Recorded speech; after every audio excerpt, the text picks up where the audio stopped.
the COVID situation in Brazil and about what you are thinking about what's happened in Afghanistan, because the 9/11 of September will be on Saturday, and the event of the Twin Towers. So let us start, and I'm very happy of your answers. Okay, so what is the actual status of COVID here? Because we saw on the airport that you have mandatory masks, but we saw a lot of people in the crowd yesterday, and the demonstrators didn't wear any mask. And so can you tell us a little bit about that? Yes, people get revolted when the authorities that obligate you to wear a mask when they do not wear a mask. Yesterday you have around 14 authorities that received a fee because we were in São Paulo state, and the governor of São Paulo is opposition of President Jair Bolsonaro because he wants to run for president next year. So he took 14 people, he selected 14 people to receive this fee. People get even more angry with that because he spent one weekend in Rio de Janeiro in a luxury hotel without masks in a swimming pool, because he went to Miami right after São Paulo was leaving a huge lockdown here. He traveled to Miami, and people got pictures of him in a shopping mall without masks. And then recently in a meeting with mayors, he was also not wearing masks. But this is the one who fee us because we weren't wearing masks. So people got revolted, and they really do not believe this is a useful thing to do, because social mask, this mask became a social thing necessary to enter in shopping malls and closed places. And they do not wash the masks every day and do not have one mask for each day. So it's much more easier, you have problems using a dirty mask than protect yourself from the COVID or whatever. And people really don't know how is the COVID, because you have people that really stayed at home wearing masks and following everything. So it's supposed to, they would never get the COVID, but they got it. So why I will use a mask if this is not scientifically proved that protects me? And who knows what is better for my body? It's me. It's not you and the governor and not even the president, whatever.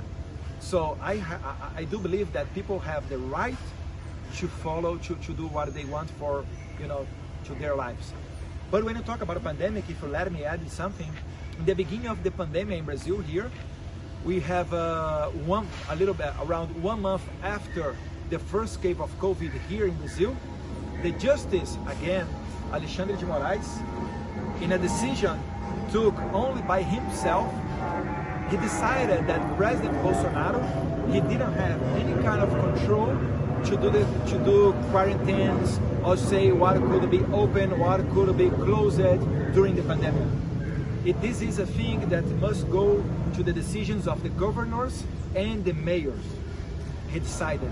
So what President Bolsonaro made is, he just following the constitution, he started to send federal money from the federal government to the states and to the cities. Should they get reforms in the hospital, to open places to receive people. And what we are facing now is very big corruption scandals with this money. And the Supreme Court, as appear, they are not caring that much about this. This sounds like quite normal to the Supreme Court. And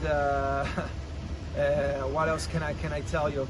During the pandemic, Jair Bolsonaro, the president, he tried to do some decrees saying that, for example, academic gyms and also the place where the salons would had to be open to the people, because the decree says it was essential work.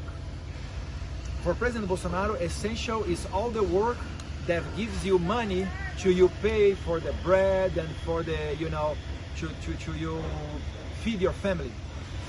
But during the pandemic, he made a decree saying that gyms and salons would be open. And guess what? No one opened, because the governors and the mayors, they didn't follow this order. So if someone tries to tell you that no, the president, he had the condition to do the lockdowns and to do policies about a pandemic, this is a lie. Because we tried, we have the documents, the presidential decree, and no one was following that, because they said that the Supreme Court said to the governors and the mayors that they have the right to say what is open and what is closed during the pandemic. US is a friend of us, of Brazil. We have a lot of trades, we have so many things together with the same culture, and we have a history full of connections. Like USA was the first country to recognize the independence of Brazil, the first country that received our imperator, and so many other things. We are together in spaceship programs as the project Artemis, and we have a lot of things together. But in my opinion, what happened in Afghanistan was really, the Americans say that this is a shame. Even the left-wing media is criticizing Biden because of that. And the left-wing in US tried to create a narrative that, oh, Trump said that he would do the same. No, this is a lie. Trump said that you should have a gradual reiteration, and as some facts start to happen. So I'll give you an example from my head.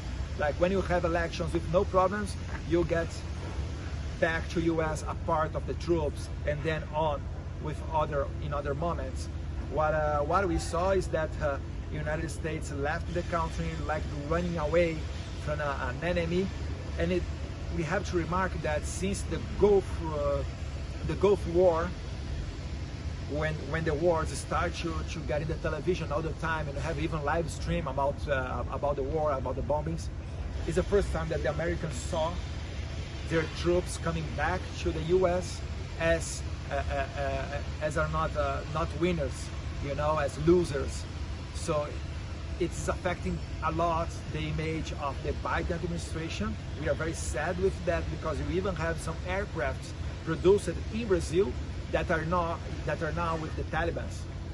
And we know that the Taliban, they have some partners that are not trustful.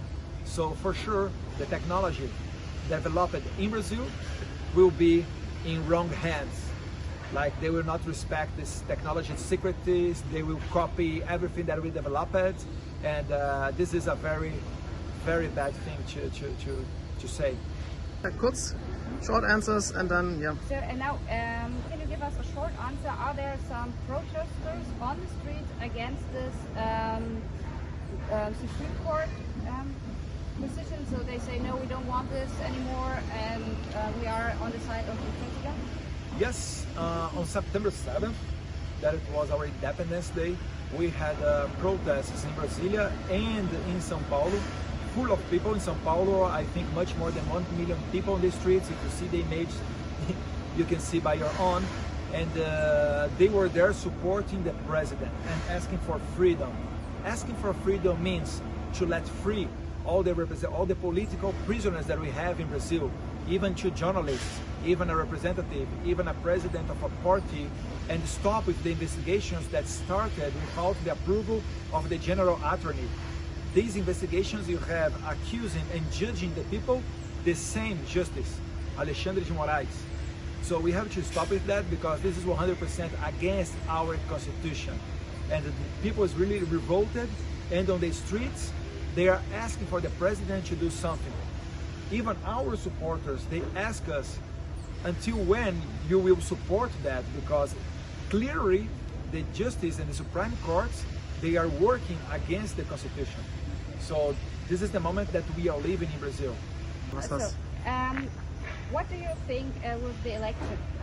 Because I heard that you have a technical election where you put the idea of the person you want to vote. So we had the problem in America that this Dominion scandal, and so are you afraid that it could also happen in Brazil? Sure, yes. Why? Because we use electronic ballot box to vote.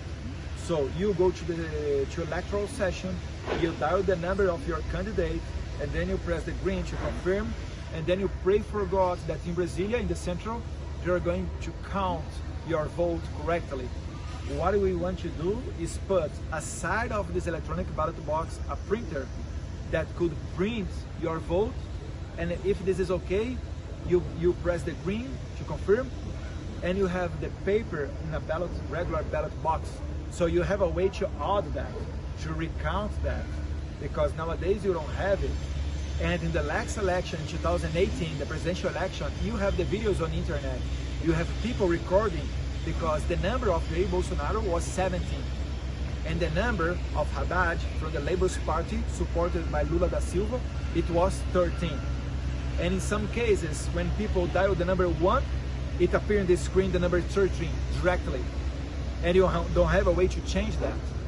And see, if it was an error, it could be an error for both sides. Sometimes you press 1 and it would appear the number 17 of Jair Bolsonaro, but it never happened. Always, all the cases that you see on the internet, is people pressing 1 and have the 13 of Fernando Haddad. So the fraud, we have a lot of suspicions. And but the system don't let me to prove that you had any kind of fraud. But also the system do not let the electoral court to prove that you didn't have a fraud. What we want transparency. Have you ever seen that? Dictators that want more transparency in the elections? No, but that's funny. But now we learn you are more your dictatorship is more democratical than any communistic and democracy in Europe. And we have to warn people, because if we warn people only after the election, in case of we lose the election, they will say that we are bad losers. So 1 year before the elections, we are telling that we want more transparency and we want elections in a way that we can count publicly the votes. Because we started to use this machine in 1996. And after that, you don't have no one that followed the counting. Before, when we were used with the papers, you know, and the counting was like publicly, people could see the authorities counting the votes. Nowadays you don't have that. You have to trust in 10 or 20 bureaucrats that count all the votes in Brasilia in a secret room. This is not democracy, but I have something that's going to shock you. Breaking news. Breaking news. Pay attention to that, because I'm sure that you don't know that. A representative here, he had access of a secret investigation of the federal police. What was there? What do we have in the secret investigation? In the secret investigation, you had the electoral court saying in a paper, signed by a technical, that from April of 2018 until November of 2018, and remember that our elections was in October, you had a hacker inside of the system of the electoral court. So the hacker stayed there, and he had the password of one of the justices of the electoral court. So guarantee to me that this hacker didn't change the software. Nowadays, the justice of the electoral court say, no, there is no way to do that. This is impossible, because the system is not connected with the internet or whatever. But when you build a software, when you have the computers of the electoral court, they are connected with the internet. They are not connected during the votation. When you vote, and the way from your vote, from your city to go to the center in Brasilia on this way, they really do not use the internet. But and before. So what we would love to know is what this hacker changed inside of the electoral system. But we can't do that. Do you know why? No. Because they deleted the logs. They deleted all the places, all the registration where this hacker went through. So we are not going to have the same kind of election. We are trying to, to avoid problems in Brazil. We have time. The economic minister said we have money enough to do the printed vote. But when we were in the Congress, when we representatives were in the Congress analyzing a bill to implement the printed vote, do you know what happened? The president of the electoral court, the Justice Barroso, went in the Congress. He had a meeting with 11 political leaders And these 11 political leaders, after this meeting, get out of the meeting saying that, okay, we are against the printed vote. Only to make sure, in 2017, in the last time that we approved a bill talking about the printed vote, this bill had 413 votes in a maximum of 513. We are 513 representatives. It got approved with, again, 513 votes. So it's very clear that we would approve that if we would not have the interference from the judiciary, from the electoral court in the Congress. But I ask again for all the media, what was the business about between the electoral president, the president of the electoral court, his name is Barroso, and he's also a justice from the Supreme Court? What was the business about? He never answered this question. And only to know who judges us, representatives and the senators, originally is the Supreme Court. And he's from the Supreme Court. And we have a lot of corruption in Brazil. So it's up to you, the conclusion. So, then, thank you very much for this interview. Thank you. And we will send it out of the internet and Please. to America, to Europe, and everybody will hear what we are saying. In the CPEC, I hosted an Argentinian in my house, and everything that he was feeding the Argentinian media, and I mean the independent media, started to go through the television. So I really do believe in this kind of work with a cell phone that we can give a message to Europe, because with this cell phone, we got Jair Bolsonaro elected in 2018, spending not even $1 million during the campaign. So if we are connected, showing the truth and everything, we are going to win this war. Yes, we have. Thank you very much. Thank you, Vicky. Yeah, welcome to Brazil. I'm standing here with the son of President Bolsonaro, Eduardo Bolsonaro. Nice to meet you. Nice to meet you, Marco. It's a pleasure to have you here. Thanks for the invitation. We have some questions to you. We visited a big protest yesterday in Brazil, in Sao Paulo. Is it normal in Brazil that many people come on the street to support the president and to the Freedom Day? Yeah, really not. People made it there. I think it was the first time in history that we have that huge manifestation for a president. And it shows a lot about what is going on in Brazil, because we do not set fires in buildings, we do not close the roads, we are only wearing green and yellow and asking for freedom. What is happening in Brazil, what we are having here in Brazil, and I think the mainstream media is not doing the right coverage, is that representatives as me, they are in the jail because of speak. The president of a party, as Roberto Jefferson, he's in jail because of speak.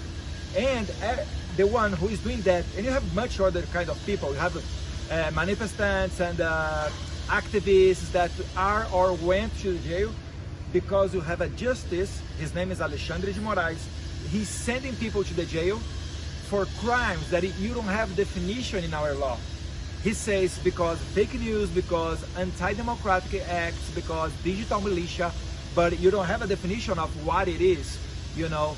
So he's just doing things that are 100% against our constitution.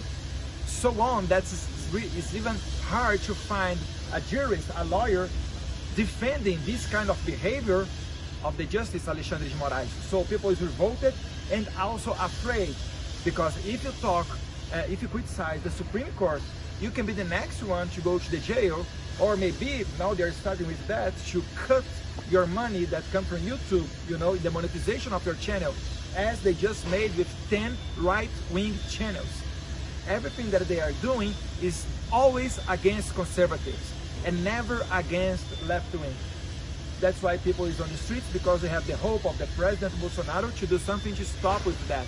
And the President Bolsonaro yesterday said that we are enough of so many unconstitutional orders coming from this justice.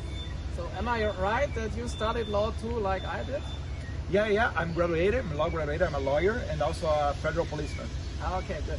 So you can maybe in Germany, I get this information about your high court, and I couldn't believe it because normally a high court cannot put people in jail. How does this work here?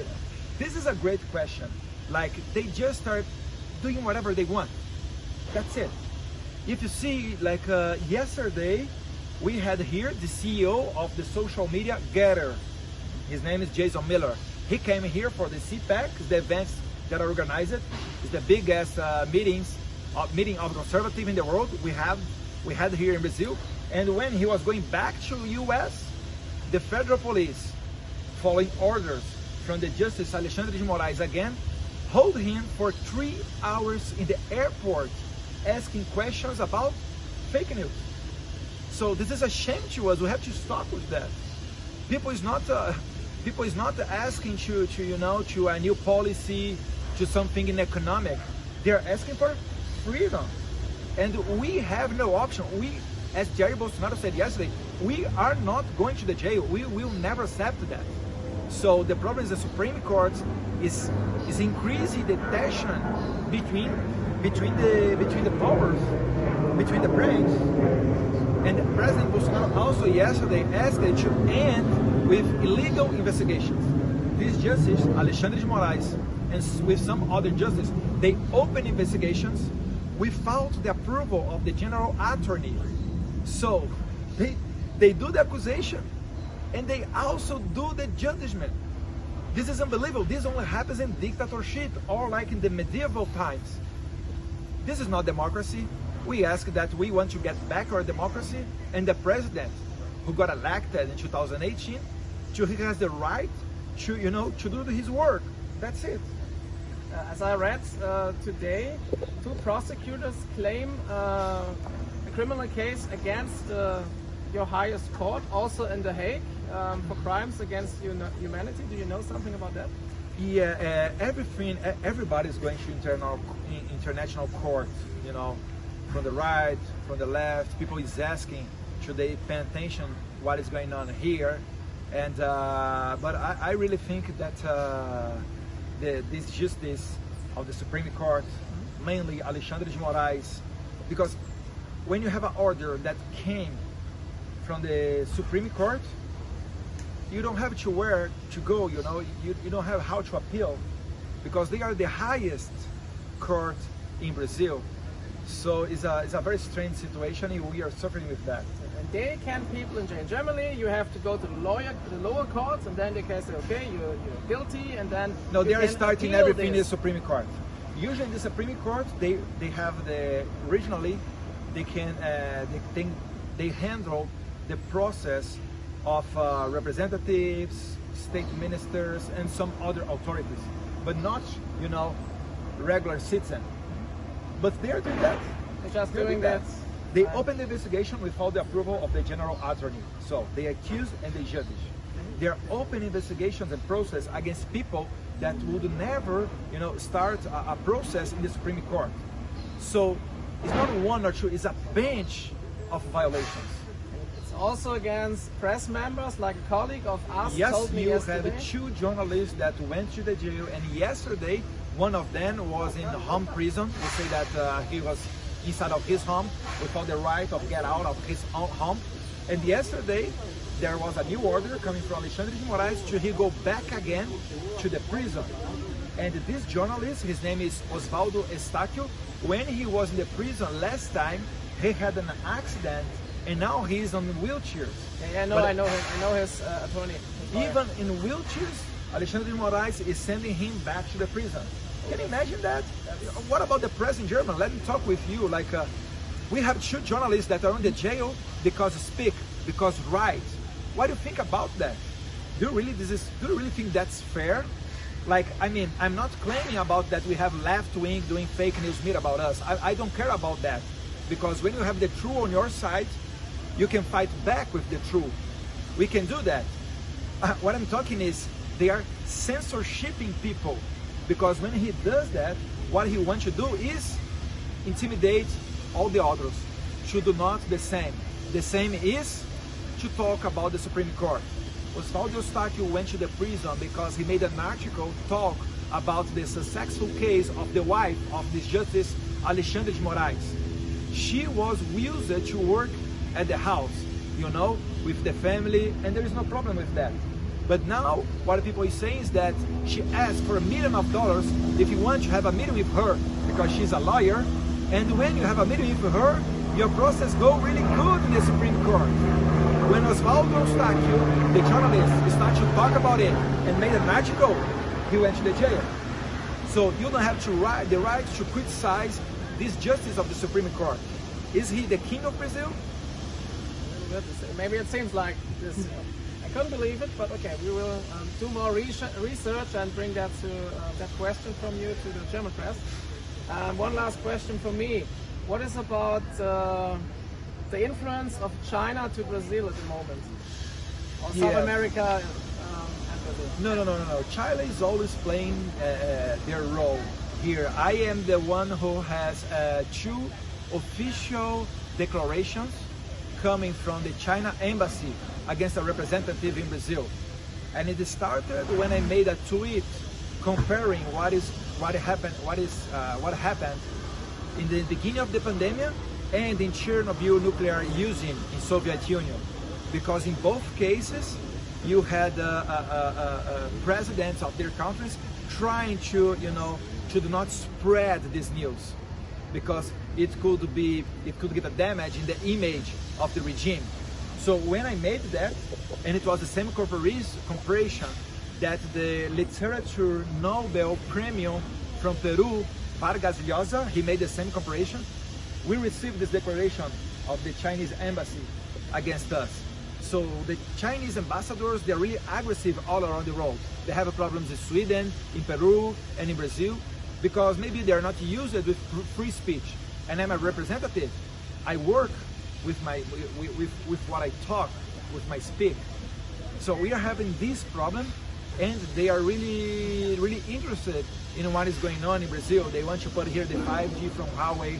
They buy, I think 80% of our soya beans that get outside of Brazil is bought by China. We don't have a problem with that. We want to make trades with China, but they have to respect our sovereignty and not to do declarations as they are politicians. They don't have the right to come here and try to interfere in Brazil politically. So this is the case, that's what we are living when you talk a little bit about China. So I think, how many minutes do you have? Otherwise she can ask some questions. No, I'm okay. So you're okay? Okay, then what do we have? Dann hast du da noch ein paar Sachen. Also, maybe she asked about the election thing. Also ich kann das dann schneiden. Ich lasse das laufen. laufen. Einfach weiterlaufen lassen. We will cut this out. Maybe about the attacks on your person with right wing, whatever. Maybe, yeah. The media attacks you as a person because they don't like you. Maybe ask something like that. Yes, and a little bit about the COVID status here in Brazil. All right. What is? Let me start with the. Give me a second, then I can ask the question. Yeah, you, as your father, are criticized in the mainstream media a lot for being right-wing, for being several other things. How you would answer them? What is your position and who you are? I'm a normal people. To be left-wing in any time of your life is necessary. You suffer a indoctrination in the school, or something come in the university, or the media bombing you with something new, with the news. Because if you follow God, if you go to church and you want a normal life, you probably naturally you'll be a conservative. If you are asking like just make an example about the gender ideology, what is that? Like men are not men, women are not women. When they grow up, they will decide what they are. Like this is crazy. This is go against the genetic, against the science, against the natural. This is only one example to show that left wing is anti-natural. And only to give you an example about the media, you saw yesterday, like you have more than 1 million people on the streets in São Paulo, and the other bunch of people in Brasilia and some other cities like Rio de Janeiro, Recife, Belo Horizonte, Rio Grande do Sul. What was yesterday in the main television of Brazil? President received a fee because he wasn't wearing a mask. Can you trust in that? This is not serious television. This is what they do. They don't care about nothing. They don't care if the Supreme Court is arresting journalists, if they're arresting representatives, party leaders, and protesters. They don't care about that. They have to take out Bolsonaro because Bolsonaro ended with the public financing of this kind of television. You know, so they want to get back the old game where they were receiving easily amount of money. This is a point that I have to talk about too. And next year, this television, the name of this TV channel, this group, this global group, they will be, we, the government will analyze again the concession, because television in Brazil is a government concession. And if they have debts with the government, they can't renovate the concession. So they're really afraid that the government, the Bolsonaro administration, will follow the rule. Because the last concession that they received, it was during Lula's time, Lula da Silva, when he was president. And he renovated the contract, the concession of the global group, because they were working together. But with us, we only follow the law. Jair Bolsonaro never sent no one to prison. He did not close any political party. He did not arrest any politician. He is not censoring no one in social media. He even do not issue journalists that do fake news against him. This is the kind of guy that here the Brazilian mainstream media says it is the dictator. And if you from Germany, France, Portugal, Spain keep feeding your news with the news from our mainstream media, you will do believe as well that President Bolsonaro is a dictatorship. So thanks God, Mark and Vicky, that I'm having this space here. Sorry about the noisy, because I'm doing a tour here, doing a fiscalization of a reform in a museum. But I'm here, everybody who asks us to come here and have an interview, we're all open, because we have the truth on your side, on our side. Perfect. Thank you. Thank you, man. Was a pleasure. Dank. Vielen Dank, ja. Vielen Dank, willkommen. Muchas gracias. De nada.